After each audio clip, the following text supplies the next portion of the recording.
চলুন এইবার আপনাদের একটা ছবি দেখাচ্ছি। কোথাকার ছবি?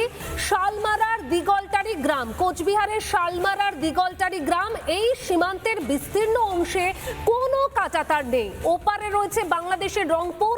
দীর্ঘদিন ধরে অরক্ষিত রয়েছে দিনহাটার এই সীমান্ত। অবাধে চলে অনুপ্রবেশ, চোরাচালান, ফসল চুরি। কাঁটাতার দেওয়া হবে। মুখ্যমন্ত্রী শুভেন্দু অধিকারী একদম দিন ঘোষণা করে দিয়েছেন, ৪৫ দিনের মধ্যে একদম জমি হস্তান্তর হবে। আর এই কাঁটাতার দেওয়া হবে শুনেই খুশি এলাকার বাসিন্দারা। আমাদের প্রতিনিধি রুমকি ঠিক কি ছবি তুলে ধরেছেন একবার দেখাবো আপনাদের। কোচবিহারের শালমারা অঞ্চলের দিগলটারি গ্রাম এবং সেই গ্রামে প্রায় ১.৫ থেকে ২ কিলোমিটার এলাকা জুড়ে কোনো কাঁটাতার নেই। বারবার প্রশ্ন তুলে সরব হয়েছে বিজেপি যে বিভিন্ন জায়গায় যে জায়গাগুলো এখনো পর্যন্ত কাঁটাতার নেই সেখান থেকে অবাধে অনুপ্রবেশ করছে। দাদা, শুরুতেই একবার আপনার কাছে যাই। আপনি এই এলাকার বাসিন্দা, দীর্ঘদিন ধরে এই এলাকায় থাকেন। প্রায় ১.৫ থেকে ২ কিলোমিটার যেখানে এখনো পর্যন্ত কাঁটাতার নেই, যেখান থেকে অবাধে অনুপ্রবেশ হয়, কি ছবি দেখেন আপনারা? আমরা চাই অচিরে কাঁটাতার হোক।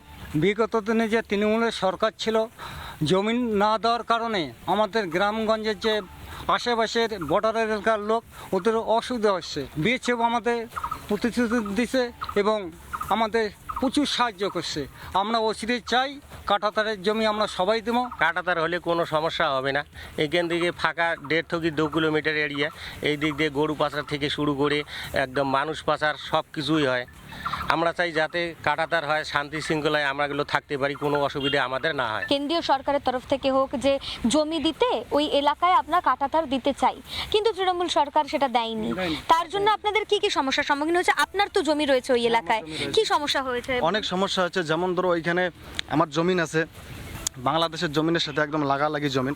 তো ওরা কি করে, ওরা ওই জমিনের মালিক কাটে, মানে জমিনের মালিক কেটে কেটে ওই দিকে করে। কিন্তু আমরা চাই এবার বিজেপি সরকার আসছে, তাদের কাছে অনুরোধ যে আমাদের পরিবেশটা যত ভালো হয়, একদম শান্ত হয়। এই দিগলটারি গ্রামের মানুষজন রয়েছেন, তাদের জমি রয়েছে এবং তারা বলছেন যে দেশের স্বার্থে তাদেরকে যদি সব জমিও দিয়ে দিতে হয় তাহলে তারা দিতে রাজি, কিন্তু কাঁটাতার প্রয়োজন। ওয়াসিম আহমেদের সঙ্গে রুমকি দে, রিপাবলিক বাংলা, কোচবিহার। কোচবিহারের শালমারার দিগলটারি গ্রামের ছবিটা আপনারা দেখলেন। কি ভাবছেন শুধুমাত্র এই সীমান্তে কাঁটাতার নেই? আগে না। নানা ধরনের কন্টেন্ট দেখার জন্য লাইক করুন, শেয়ার করুন আমাদের ফেসবুক পেজ, সাবস্ক্রাইব করুন আমাদের ইউটিউব চ্যানেল। পাশাপাশি অন্যান্য ব্রেকিং নিউজের জন্য অবশ্যই চোখ রাখুন রিপাবলিক বাংলায়।